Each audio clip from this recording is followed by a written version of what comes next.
뭐냐, 옛날엔 그냥 눈물이 없다고 생각해서 물만 막 부었어요.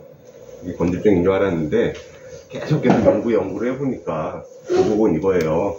눈물이 너무 없거나 눈물이 나오는데도 빨리 증발해서 부족하거나, 눈물이 증발도 많이 안 하고 어느 정도 유지는 되는데 눈물의 구성 성분이 안 좋아가지고, 이런 세 가지 이유 때문에 어떤 일이 생기냐면 눈 표면에 상처나 손상 같은 게 생기고, 그것 때문에 결국은 여러 가지 증상이 일어나는 게 안구건조증으로 이해하면 됩니다. 뭐가 들어간 것 같다, 뻑뻑하다, 충혈된다, 흐리게 보인다, 눈물이 밖으로 흐른다, 다양한 증상들이 생길 수가 있죠. 눈물 그냥 단순히 물인 줄 알았는데 잘 보니까 물이 아니고 그 안에 기름 성분도 있고 또 끈적끈적한 점액 성분도 있고, 그래서 이 세 가지 성분이 모여 있어요. 제일 안쪽 면에는 끈적끈적한 물질들이 물이랑 다른 기름 성분이 눈에 부착할 수 있도록 도와주고, 대부분은 95% 물로 되어 있고요. 그리고 제일 바깥쪽에는 물이 빨리 증발하지 않도록 기름으로 이렇게 코팅이 되어 있습니다. 눈물이 어떻게 생겨서 어디로 빠져가는지 보면, 일단 대부분은 물이거든요.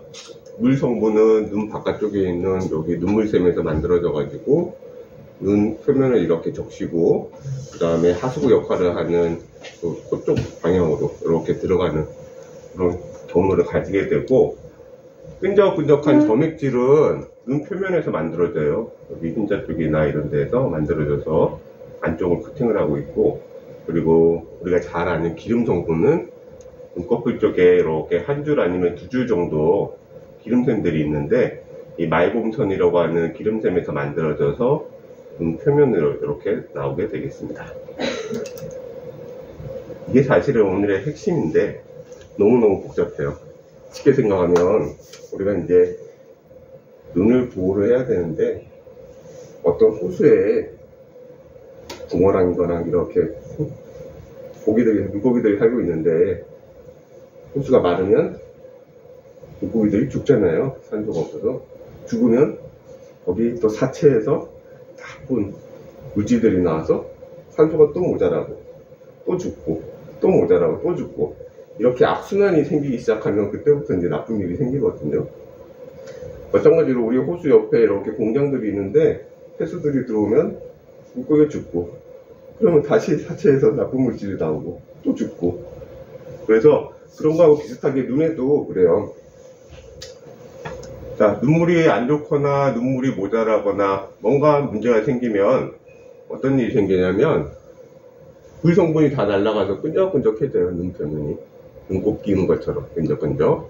그러면 물이 부족하니까 눈 표면에 있는 여러 가지 세포들이 다 다치거나 죽어요. 다치거나 죽으면 또 거기서 막 염증 물질이 막 생깁니다. 그러면 그 염증 물질이 막 나와가지고 주변에 있는 다른 세포들도 죽여요. 다른 세포들이 죽으면 결국은 눈물을 잘 못 만들고 눈물 성분이 나빠지니까 다시 눈물이 불안정해지고 모자랍니다. 그게 이제 쭉 나쁜 사이클이 돌아가는데, 또 한 가지는 눈꺼풀도 여기에 관여를 해요. 아까 공장 말씀드린 것처럼 눈꺼풀에서 뭔가 계속 안 좋은 것들이 나오거나 염증을 일으키면 그것 때문에 눈물층이 깨지고 다시 세포들이 죽고, 이런 악순환이 계속 유발이 되거든요.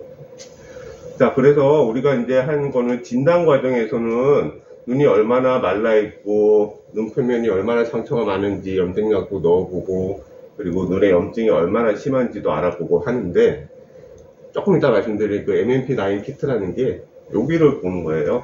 여기 염증이 얼마나 심한가. 여러 가지 염증 유발하는 물질들이 눈에서 나오는데, 그나마 가장 안정적이고 좀 측정하기가 가장 편하고 좋았던 게 뭐냐, 요 염증 매개 물질이 되겠습니다. 또 하나는 눈꺼풀에 대한 건데, 눈꺼풀도 나빠지면 계속 안 좋아지잖아요. 그거를 이제 치료하기 위해서 눈꺼풀에 저 IPL이라는 치료를 하고 있어요. 일단 이거 눈의 눈물 구성 성분에 따라서 어떻게 치료를 할 건지에 대한 건데, 눈꺼풀 쪽에 해당하는 기름층에 대해서는 제가 늘 자태 적고 있는 따뜻한 찜질, 아니면 이런 여러 가지 눈꺼풀 닦아내는 재질로 깨끗하게 만드는 걸 안내를 해드리고 있고, 또는 어떤 데는 연고라든지 아니면 우리가 지금 쓰고 있는 IPL 같은 것 도움이 되겠고, 눈물은 눈물 보충을 해줘도 되고 눈물 나가는 길을 막아줘도 되고, 그리고 끈적끈적한 점액질은 우리가 보충해주는 건 대부분 노성분, 디쿠아벨, 디쿠아솔, 디쿠아스 뭐 이런 이름으로 나가는 성분의 약이 될 거예요. 그리고 아주 심한 사람은 자기 피를 뽑아가지고 안약으로 만들기도 하는데 아주 많은 케이스들이 보이진 않네요. 마지막, 뭔가 이 사체가 생기고 염증을 유발하는 게 계속 생기면 이 모든 노력들이 다 헛수고가 되기 때문에 그것을 깨끗하게 할 수 있는 염증 유발 차단 물질, 제일 대표적인 게 스테로이드, 그리고 우리가 레스타시스나 아니면 사이포리넨 같은 이런 사이클로스프린 같은, 또 최근에 나온 건 레바케이라고 또 다른 종류의 염증 유발할 물질을 계속 나오고 있어요. 그래서 되게 처음 환자가 오면 우리가 눈물을 보충해 주기도 하고 찜질을 하기도 하고 디쿠아포솔 나가기도 하고 아니면 스테로이드나 사이클로스프린 같은 걸 쓰기도 합니다. 아까 염증을 측정할 수 있는 방법 중에 하나 MMP9, 그 농도를 눈물에서 측정을 하는 건데, 이거는 코로나 자가검사 키트랑 비슷하게 생겼습니다. 하는 방법도 비슷합니다.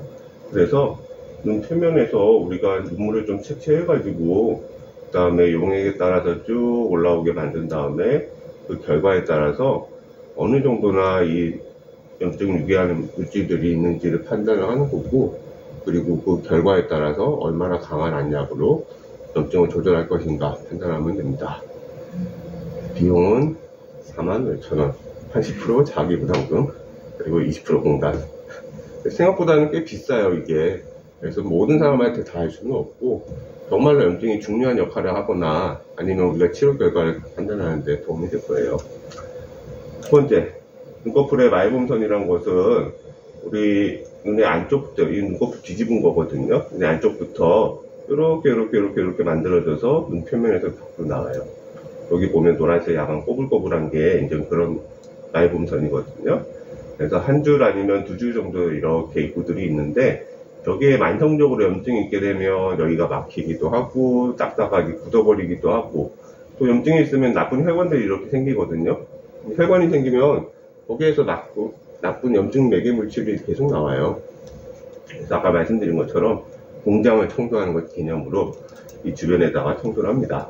그래서 이렇게 생긴 프로브를 통해서 아주 강한 빛을 이용을 해가지고 치료를 하는 게 IPL이 되겠습니다. 레이저가 아니고 강한 빛으로, 특정 파장을 이용해서 강한 빛으로 눈꺼풀에 있는 나쁜 혈관을 없애주고, 그리고 염증도 줄여주는 역할도 하고, 그 안에 있는 기름 성분도 녹여가지고 우리가 좀 짜서 염증의 부담을 줄여주는 역할이 되겠습니다. 그래서 우리가 하고 나면 이렇게 뻘겋게 되는 염증도 좀 줄여주고, 실제로 이제 굳어져 있는 이런 나쁜 기름 성분들도 빼주고 깨끗하게 청소하는 역할을 한다, 이해하시면 되겠습니다. 자, 마지막 슬라이드. 그래서 안구건조증이 옛날에는 그냥 물 부족한 걸로 생각하고 물 먹는 분 몇 박스 주세요 하고 끝났는데, 사실은 그건 아니고 아주 복합적인 과정이고, 이게 악순환이거든요. 그 악순환의 핵심은 염증 반응을 줄이기 위해서 우리가 여러 가지 종류의 약을 사용을 하는 거고, 그리고 그 주변에는 눈꺼풀이라는 아주 중요한 구조가 있고, 눈꺼풀이 안 좋으면 우리가 아무리 물을 들여다보고 약을 써도 해결이 안 돼요.